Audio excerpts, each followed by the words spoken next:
Developer discussion. That's right. It's time for the last developer discussion of this content cycle before we go right into 5.0. Let's jump right in. We actually got some pretty juicy things to talk about here in this developer discussion. Some key points to touch on today will be world level 9 and the regional specialty tracking function. All right, let's get started.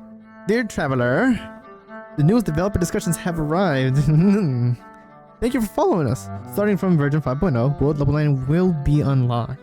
The developers also bring new functions including regional specialty tracking, long quest prompts, and more. Additionally, some optimizations and iterations have been made for the certain teapot in the food system. Let's check them out. That's how I read Hilda at like the end of a sentence. Okay, that's what I think about when I see that. So if it comes up again, expect that. Alright, so world level 9. Dear traveler, the newest developer discussion has arrived. Okay, thank you for following us. Yep, cool. We just read that. World level 9 unlocked and basic drop rate for certain opponents optimized. In the new version, so in 5.0, in like 2 weeks and some change, right? Travelers who have reached adventure rank 58 can choose if they want to upgrade to world level 9, which is a no-brainer, right? Why would you not want to upgrade, right? Starts from 58, which I mean, that's kind of like the reasonable majority of the player base, I would assume. It's 59 and did I say 59? 58. Because 59 and 60 take like a year each to get to. So I would hope the majority of players who've been playing for at least if you've gotten up to Fontaine, you should be nearing the 57-8 mark. And by the time we get to Natland, for sure, right? So world level 9 at 58. When the world levels increase to 9, the level of normal opponents, elite opponents, and bosses like the Electros Hypostasis, the Pyroregis Vine, the Manifestation, you get the idea. In the open world will increase by about 10, making the battles more challenging. For reference, right? Currently at world level 8, the enemy boss level is 93, 94. So that means we're going to be getting level 100 bosses, if that, right? Like, so pretty much, what am I call it? Or 12 abyss levels of bosses for just, you know, in the world at world level 9. Which, I mean, that's going to be pretty difficult, I'll be honest. But by 58, right? You should have like a good team and like good builds for your characters. So it's going to be a problem. And of course, the rewards for defeating opponents in the open world will be more generous. For example, defeating a level 9 world boss will guarantee at least 3 character level up materials. Currently, it's guaranteed 2. You might get 3. Can you get 4? I don't recall. Maybe at a super rare chance, but for sure 2, sometimes 3. But now it's gonna be guaranteed 3. I'm assuming sometimes 4 if you're lucky 5, which is great. Because I mean, what, 80 to 90 requires 20 materials. I mean, having a guaranteed 3 will already, I mean, it'll save you at least like 2 runs. For sure. I don't feel like doing the math. So, plus, starting from version 5.0, the basic drop rates for the following opponents will be optimized to increase the efficiency of obtaining corresponding materials. And here they give us the Spectre, the Abyss Mage, the Nobushi, the Kairagi, the Rune Guard, the Rune Hunter, and the Rune Grader. I mean, the Spectre change, very much appreciated. I just wish I had that before I already decided to build Kokomi. I mean, looking for Spectres, it's annoying. You gotta go out to the fringes of Inazuma or whatever. Abyss Mages, honestly, I don't even know how much they drop, but I do need some right now to finish maxing out my Skyward Sword. I might just wait until 5.0 to do that, but that's still like 2 weeks away. Nobushi, for you Raiden mains, that Nobushi, the handguard change is gonna be so good. And then of course the cores, right? The Rune cores. I forget who needs them. But yeah, they drop like 3 and you can only kill like at most, I don't know, 7 or 8 Rune Guards. So that's a very nice change. With the increase in world level, the drop rates for materials also increase along with the drops from specific monsters. Wow! Obtaining enhanced materials will become much more efficient. And that's great. I mean, level 58, you're already reaching like the deep end game. You're building characters for Abyss. You're building characters for, you know, for Vision Decos and for Imaginarium Theater. So any quality of life change to drop rates is much appreciated. I just hope it's generous enough, right? Because we've been at world level 8 for who knows how many years now. Alright, moving on. Regional specialty tracking function and increased total map pins limit. To help you find regional specialties more quickly, after the 5.0 update, you will be able to pinpoint the location range of specialties on the map. So yeah, so on the menu, basically you click on whatever they need, there's a go to collect, and then it's gonna start pinging. It's literally gonna ping the exact location of the specialty with multiple blue circles on the map. At the same time, the number of specialties in the area that have not been collected will be displayed. I see. So like example, let's say they showed this amber for the small lamb grass. They could be 16 there, and then it's gonna tell you there's 16 there. So that's pretty nice. I mean, for those of you without dual monitors or who aren't playing on PC, that's gonna be a welcome change, because obviously previously, right, you would boot up the adventure map and you just have the pings on the map and you alt tab, or you just have them side to side on monitors. So for you mobile players, for you PlayStation players, an amazing change. Saves you a lot of headaches of having to look for all these random regional materials all over the map. Very nice, very nice. After collecting all the specialties in the area, the blue circles will automatically recommend new locations for the corresponding regional specialties. I mean, that's nice because, yeah, they're never in one place. So that'll be nice. That's going to save you, it should save you a lot of time looking for this stuff. Moreover, starting from 5.0, the total pins limit will be increased by 50. Has anyone even, like, maxed out their pins? I can't imagine pinning that many marks on the map. Because what's the coolest? Isn't the pin limit like 150 right now? 200 pins on your map. I mean, the map is growing, so it makes sense that they're increasing the limit. I'm hard pressed to find out that somebody has put that many pins on their map. Like, at best, I'm using a couple pins to mark. It is to mark regional specialties and maybe like mob spawns. But now with like the tracking, all the tracking we're getting, those pins are becoming less and less needed as time goes on. But we move on. New update to the crafting bench mythic offering. So that's, that's the strong box, the artifact crafting strong box in the alchemy table. After the 5.0 update, 8 new artifact sets that can be exchanged will be added to the mythic offering in the crafting bench. So that's the strong box once you get inside the crafting alchemy bench. So it looks like we're going to get the entire set of all Sumeru things, and we're going to get the first 2 from Fontaine. So that's Deepwood Memories, for Nahida. That's Gilded Dreams for your EM characters. Pavilion Chronicle for, for Wanderer. Paradise, Paradise Lost for Hyperbloom, Nim Stream for Hydro, Glow for Nilu, and we're also getting Hunter and Golden Trope, Sussy Hunter and Golden Trope, or like Farina, for Novelette, for Official. I love when they add that. I mean, I remember last year when we finally got Emblem crafted and how much of a big deal that was, because just the sheer amount of characters that need Emblem. So having the entire Sumeru content cycle and the first 2 of Fontaine, which is a nice change. I don't recall if we didn't, because the first 2 artifacts from Sumeru were Deepwood and Gilded, and those were not included in last year's content update for the strongbox. The last one we had gotten were the ones from Chasm, that one Chasm domain for the Shao one. So this is nice that they actually threw in Hunter and Trope in there, because right now I'm still not done building my Novelette. So this is gonna be very nice to just mass craft those Sussy Hunter ones, and then Golden Trope. I mean, any off-field E-skill DPS character we get, or sub DPS, Golden Trope is gonna be like best in slot for now. I love that they throw that in there, and I've got like stacks and stacks of artifacts. I'm probably just gonna feed them in there to really juice up my Novelette here. Okay, moving on. Serenity Pot load and increase furnished inventory limit. Pretty self-explanatory. Let's see. So after many performance optimizations to the pot load by developers, the load limit will increase to 1.6 times the previous limit of with 5.0, allowing for more furnishings to be placed. That's actually really nice. I mean, if you're like a hardcore furniture guy, hardcore Serenity Pot decorator, I mean, go play The Sims, right? But I feel like the load limit is pretty low. You can probably get away with like putting 3 or 4 buildings and some bushes, and you're already at like yellow, almost red. Especially when you're inside, you can, all the presets pretty much max out the load limit. So I would like to put a little more than just like preset furniture set or whatever, the gift set. In addition, the furniture limit, I didn't even know there was a furniture inventory limit. I'm nowhere near to hitting that. This has been extended from 2,000 to 2,200, which is not a big change in the grand scheme of things. If you're at 2,000 furniture, 200 is gonna feel like nothing. But I digress. I mean, I'm nowhere near hitting that limit. I don't know which one of you are out there crafting that much furniture, but hey, we're all 2 people out there. There you go. All right, food usage and cooking system optimizations. In the new version, special dishes will now have a usage prompt before use, covering multiple scenarios. Okay, let's see what they mean by that. Using special dishes in the inventory, adding special dishes to the NRE, I mean, you're 30, and using special dishes to revive characters. What are they showing here? Use special dish. I'm assuming people were using these dishes nonchalantly, and either the effect was being negated or wasted. Let's see. What's more, when reviving characters, lower ranked food items will be prioritized to avoid accidental use of special dishes. So is this some sort of like rarity exclusivity for higher rarity food items? So you don't accidentally use a gold, like a Adeptus Temptation, whatever it's called, the showcase food, or some sort of like purple res material on like your supporter character. I'm assuming that's what that means. Yeah, Paimon will protect all the special dishes. So I mean, I don't know how many people out there were accidentally using higher rarity foods when that's kind of the point. But hey, there you go. More. The food interface in the inventory and the cooking system will have a new filter and search function to make them easier to use. So just more filters for all your food stuffs like we have in the craftable menu: the recovery, attack, adventuring, defense, potions, etc, etc.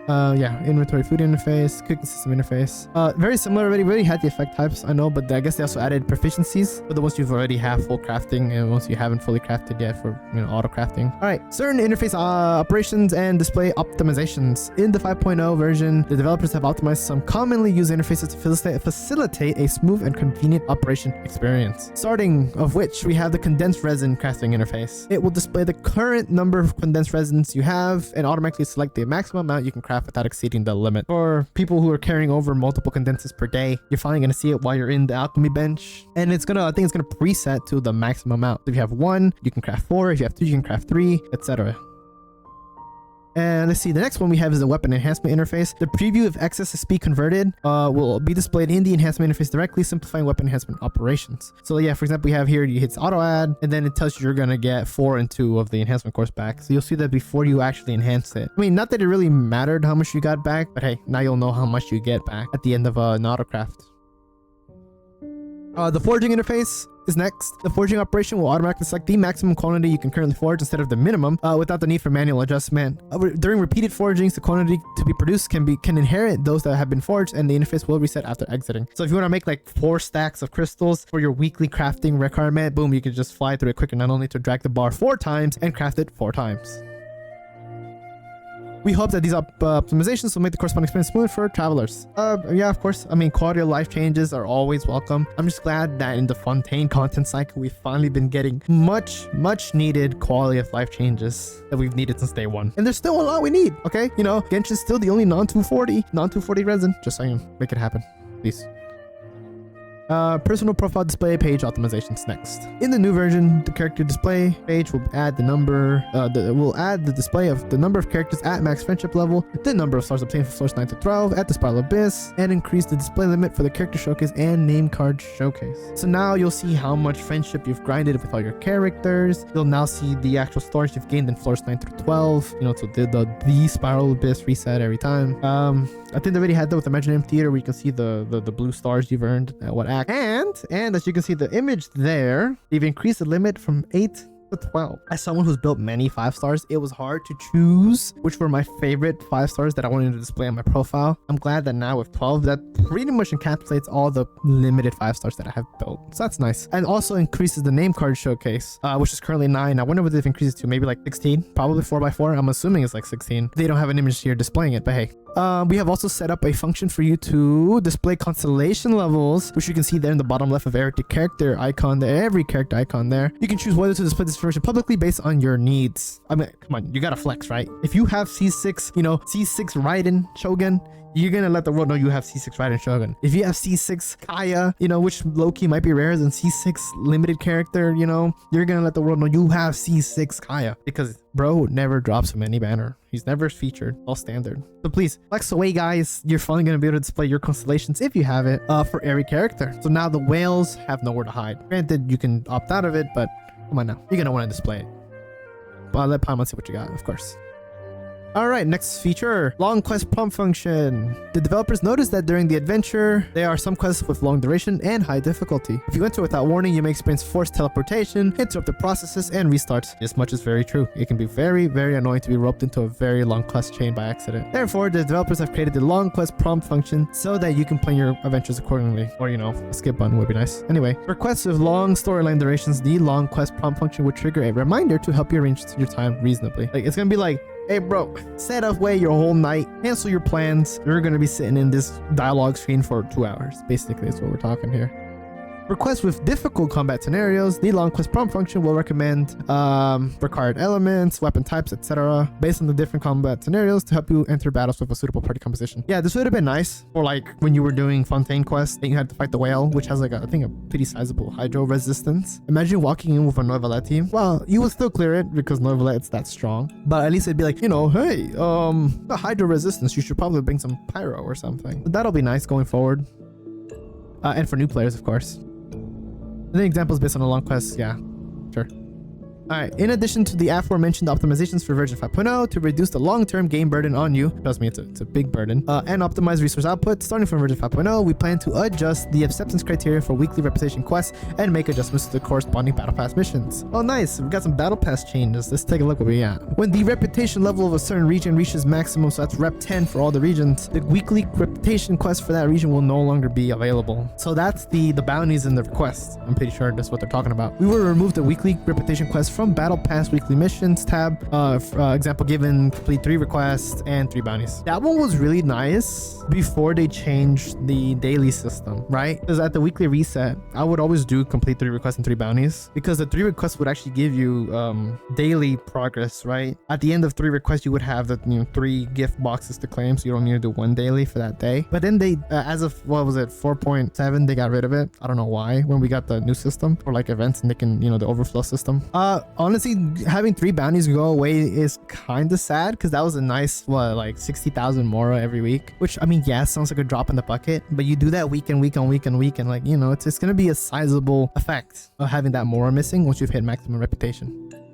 Starting from 5.0, the Battle Pass missions will be adjusted as follows. In Battle Pass, this Battle Pass period, so that is the entire season of the Battle Pass, all 40 days or whatever, however long they are. A new quest series for accumulated enhancement of 5-star artifacts will be added. Completing this quest series will grant a total of 3,600 Battle Pass XP, so some more Battle Pass XP to max it out quicker, 60 Premium Gems, which is always welcome, and Sanctifying Unction, 60. Those are the blue XP bottles for artifact XP per period. I mean, I wish those were purple bottles. Man, 60 purple bottles would have been insane if they gave them out, or like 10 purple bottles. But we're gonna get 60 blue bottles, which is fine. I mean, it's more artifact XP, which I'll never say no to. I'm hoping this continues this precedence of giving us more end game friendly resources and materials, just like we had in Imaginary Theater, which is another way you can get blue bottles now. Now we have it here every battle pass, which is, again, it's only 60 in the entire 40-day season or so, which isn't a lot, but hey, I mean, it's more than 0, which is nice. And then 60 Primos, which, I mean, a drop in the bucket, but hey, 60 Primos. The non-reputation experience rewards for the Natland weekly reputation quest will also be adjusted from Mora to Sanctifying Unction. The non-reputation experience rewards for Natland's weekly reputation quest. I think that means we're going to get blue bottles from the Natland weeklies as well, once we do the Natland series of stuff.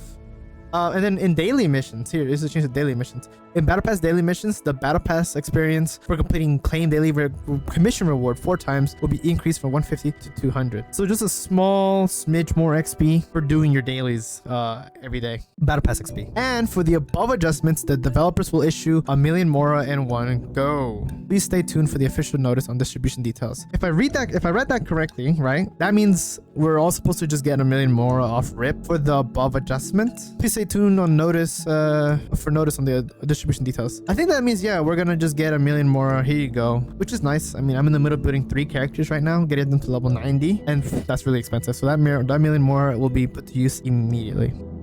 All right, and this concludes this developer discussion, the last one of the Fontaine content cycle. It felt just like last month. We just started Fontaine. It's already time for Natland. It's been a year already since 4.0 started, which is crazy. So we'll let you in on a little secret.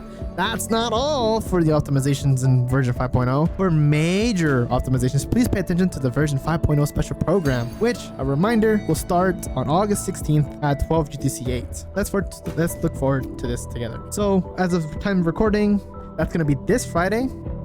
Quick reminder then, as they said, as we segue into this, the version 5.0 special program preview will be this Friday. That's 12 a.m. UTC -4. That's Eastern Daylight Time for those of you in the States. You can adjust accordingly. That'll be 1 o'clock for Central, for those of you in Central, so on and so forth. But yes, dear travelers, at Mountain Time. So yeah, it'll be posted on their official channels, their official Twitch, official YouTubes. Keep an eye out midday Friday for that. And that just about wraps up everything we talked for this developer discussion. Quick summary here. We got world level 9 coming in 5.0, which means more world drops, more boss drops, harder opponents, starting at adventure rank 58. So you still gotta do a little bit of grinding to get there if you're not there already. We're gonna have the regional specialty tracking, which is the flowers and the bugs and stuff. Those niche loots per character to level them up and ascend them. That will now have an in-game tracking feature for all the loot you need. All right, we're gonna have a lot of optimizations for food menu, for crafting menus, condensed weapon forges. We're gonna have new artifact sets going into the strong box, all of them from Sumeru, plus Hunter and Golden Trope. And then finally, we're going to have more options to display our flexing in our personal profiles. And then some long quest stuff and a few changes to dailies and our battle pass. All right, that's been all I have for you today, fellas. My name has been Jeff Fixations. I hope y'all have a great day. I will catch y'all again next time.